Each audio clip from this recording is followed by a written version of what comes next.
सावंत का मुंह बंद करना अब मुझे बहुत अच्छे से आएगा। अब राखी सावंत को मुंह बंद करना पड़ेगा। राखी सावंत जो गंदगी मेरे बारे में कर रही है, मुझे उसने मेंटल हरेस किया है, मेरी पूरी इज्जत खराब की है, मेरे कैरेक्टर पे जो वो उंगलियां उठा रही है वो बहुत गंदी है। भाई बहन को लेके इतना गंदा बोलना, इतना गंदा। राखी सावंत, तुम्हें शर्म, तुम्हारे अंदर डर कुछ नहीं है। डर किसको होता है? जिसकी फैमिली होती है, जिसको इज्जत होती है। जो आपने मुझ पर एलिगेशंस लगाए, जो आपने मुझे धमकियां दी थी, मैं इसलिए बाहर आई थी, वो तो आप उसके बारे में बात ही नहीं करती हो। आप सिर्फ गंदगी कर रही हो। और आपने ये भी मुझे पहुंचाया है मैसेज कि मैं इसको गंदा बोल बोल के खत्म कर दूंगी। मेरे पास मैसेजेस करवाती है ये। इसने फिर से यही किया है। अब तो मुझे फोन भी करवा रही है कि इसको बोलो मेरे साथ पैचअप करे। परसों की बात है ये। अब इनको पैचअप करना है। जब मैंने पैचअप करने के लिए मना किया तो उनकी जिन्होंने भी उनकी तरफ से मुझे कॉल किया है, उन्होंने ये कहा ठीक है पैचअप मत करो, लेकिन कम से कम आप आदिल के साथ खड़ी मत हो। क्यों ना हो मैं आदिल के साथ खड़ी? ये मेरा इंडिविजुअल फैसला है। एज अ इंसानियत मेरी मर्जी, मैं किसी के साथ भी खड़ी रह सकती हूँ।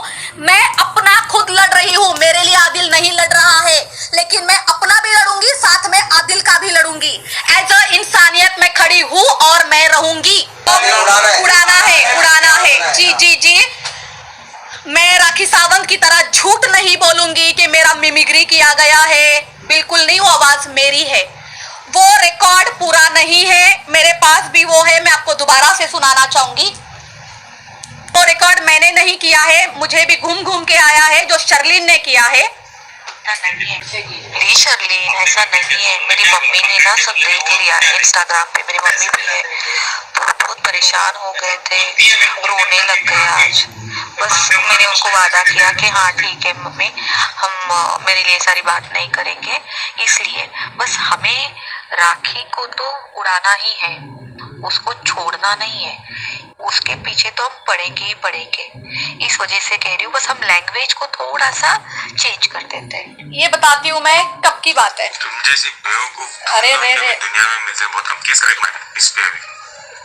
क्यों ऐसे? देखो, जिस दिन आपने स्पॉट किया था, कौन सा रेस्टोरेंट था वो? 1881 क्या था वो, बांद्रा में, जू में, राइट? ठीक है। आपने सवाल किया था कुछ दारू पीने के ऊपर के राखी सावंत बोल रही है, आपने किया था। तो उस टाइम शर्लिन चोपड़ा खड़ी होके मुझे जवाब देने नहीं दे रही थी, अपनी लैंग्वेज में बोल रही थी, बाजारू, वेश्या, ये सारे वर्ड्स यूज कर रही थी। मैं पीछे से गायब हो गई। नेक्स्ट डे मैं शर्लिन को कॉल करती हूँ, मैं बोलती हूँ शर्लिन आप मेरे लिए ये लैंग्वेज यूज मत करो। हालांकि मैं इन लैंग्वेज की आदी नहीं हूं, ना मैं बोल सकती हूँ ना मैं सुन सकती हूँ। शर्लिन मुझे बोलती है तो मैं क्या करूं, आप क्या चाहती हो कि मैं आपके बारे में बात करूं या ना करूं? शर्लिन ने ये रिकॉर्ड किया है, पूरा का पूरा रिकॉर्ड शर्लिन के मोबाइल में है, आप उनसे ले लीजिए। आपको सुनाया गया है ना कि मैं उड़ाना चाहती हूँ। ये वर्ड जो बोला गया है ये मैंने बोला है, पर किस तरीके से बोला गया है। राखी सावंत जो हमारे साथ कर रही है, हम उसको उड़ाएंगे तो सही, उसको चुप तो करवाएंगे, लेकिन हम अपने शब्दों का इस्तेमाल अच्छा करेंगे। हम उसको ये दिखाएंगे कि सच सच होता है। आप पूरा का पूरा वीडियो देखिए, रिकॉर्डिंग सुनिए। उसमें मैंने एक बार भी ये नहीं बोला है कि राखी सावंत का मुझे तोप से उड़ाना है या मैं उसकी सुपारी देने वाली हूं। ऐसे किसी शब्दों का प्रयोग उसमें नहीं हुआ है। तो शर्लिन चोपड़ा ये पिछले एक हफ्ते से जो चला रही है, जो इनके पास कोई मुद्दा नहीं है, आप लोगों के सामने खड़ी होती है और वीडियो निकाल के बता देती है कि देखो राजश्री ने ऐसा बोला, राजश्री ने ऐसा बोला। रियल रिकॉर्डिंग लेके आओ, जाओ ओशिरा पुलिस स्टेशन में, जाओ अंबोली पुलिस स्टेशन में, पूरी रिकॉर्डिंग रखो और जो मुझ पर केस बनता है करो। मैं रेडी हूँ फेस करने के लिए, अगर मैंने उसमें एक वर्ड भी गलत बोला है। सावंत मेरे बारे में जो ये वल्गैरिटी शो चला रही है, बल्कि मुझे खतरा नहीं है राखी सावंत को, राखी सावंत को मुझसे ज्यादा खतरा है, राइट? कंगना रनावत को सिक्योरिटी मिली थी तो अब इनको भी चाहिए। इनको तो कॉपी करना आता है बहुत अच्छे से। कंगना रनावत को जब सिक्योरिटी मिली थी उसके पीछे बहुत बड़े रीजन थे। तो राखी सावंत के रीजन क्या है? ये जो मेरे बारे में वल्गैरिटी शो करती है, उस टाइम पब्लिक के उनको जूते चप्पल से मारेगी। उनको ये डर है, इसलिए उनको पुलिस की सिक्योरिटी चाहिए, इसलिए बोटॉक्स किए, फला किया, डिंका किया। क्या अगर डॉक्टर को बिठाने का टाइम आ जाएगा और एमआरआई करवा दिया ना राखी सावंत, मैंने तेरा मशीन में डलवा के पूरा प्लास्टिक बाहर आएगा, कम बोल। मैंने शैली को भी फर्स्ट टाइम तब देखा था जब वो 7 महीने पहले आए थे, मैं पर्सनली नहीं जानती। जैसे शर्लिन चोपड़ा ने ये रिकॉर्ड किया, इतना लंबा जब हमारा कॉन्वर्सेशन हुआ था और उसमें इतना सा निकाल के दिया उड़ाने वाला।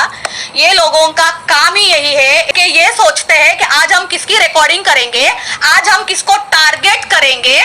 तो ये लोग खाना भी नहीं खाते होंगे, ये लोग बात भी नहीं करते, सामने वाले को फोन करके सबसे पहले रिकॉर्डिंग चालू करते हैं। तो शर्लिन चोपड़ा के पास इस चीज का सबूत क्यों नहीं है? एडवोकेट बन रही हो ना, लॉ की पढ़ाई कर रही हो ना, तो इसकी रिकॉर्डिंग नहीं है तुम्हारे पास। शर्लिन चोपड़ा क्यों नहीं है मैं बताती हूँ, क्योंकि ये झूठ है और सच सच होता है। अगर मैंने बोला होता तो तुम्हारे पास आज रिकॉर्ड होता। मैंने अभी भी बोला है जो उसके पास रिकॉर्डिंग है उसमें मेरी ही आवाज है, लेकिन वो रिकॉर्डिंग अधूरी है, पूरी लाके रखो।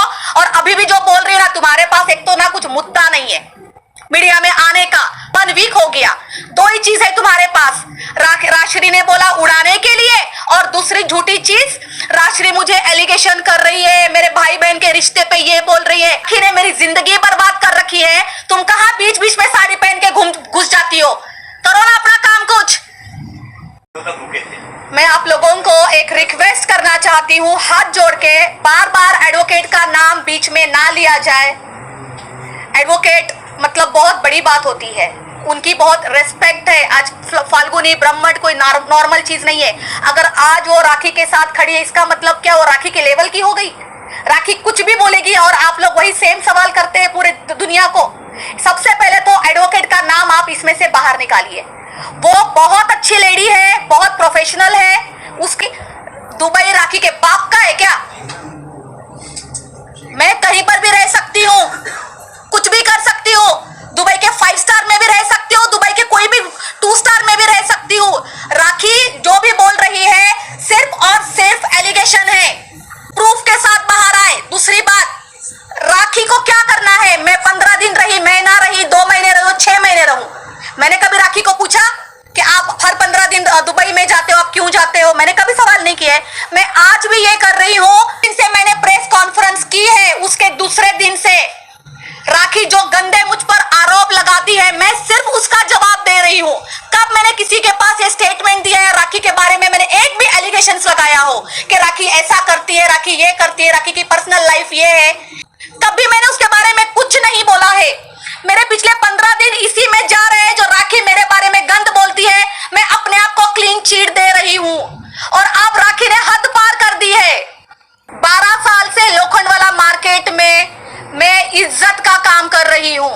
उसके पहले मलाड एवरशाइन नगर में मैं एक छोटी दुकान चलाती थी जिसका नाम था ट्रू ब्यूटी सैलून, लड़कियों का, वो भी ओनली लेडीज। आज भी करती हूँ ओनली लेडीज और बहुत क्लासी काम करती हूँ, बहुत क्लास मेंटेन करके कर रही हूँ। तो राखी सावंत जो बोलेगी उसमें क्या सच्चाई है? मैं क्यों आज यहाँ पे बैठी हूँ, लीगली बैठी हूँ आज। ये जो राखी सावंत मेरे बारे में गंदा बोल रही है ना, मैं अब केवल और केवल राखी सावंत को लीगली देखूंगी।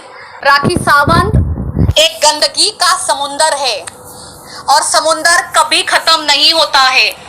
राखी रोज कुछ ना कुछ बोलेगी। अब हम बैठे हैं कल तक की बातें करने के लिए, आज कुछ और आएगा, कल कुछ और आएगा, परसों कुछ और आएगा। अब राखी को सिर्फ और सिर्फ मैं लीगली जवाब दूंगी। राखी सावंत तुम रेडी हो जाओ, अब तुम्हें वापस मिलेगा, क्योंकि तुम्हारा देखो कर्मा है ना, एक दिन जरूर आता है, ऊपर वाले की लाठी आएगी, जरूर आएगी राखी सावंत तुम्हारी तरफ, और इतने जोर से पड़ेगी ना जो तुम गंदगी कर रही हो। अगर 1% भी मैं इनमें इन्वॉल्व होती तो आज मैं शर्म के मारे छुप जाती और मैं यहीं पे